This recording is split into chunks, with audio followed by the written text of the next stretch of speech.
Today we're gonna do side raises 1.5.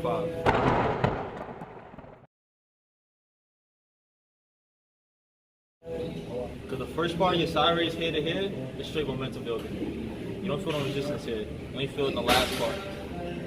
So I'm gonna go up, come back down, stop here. This is the 0.5 by the way. Back up.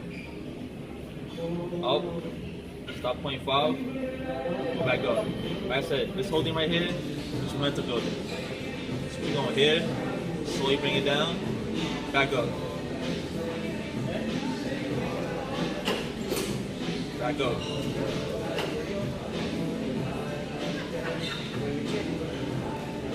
You don't need a heavy weight to feel this.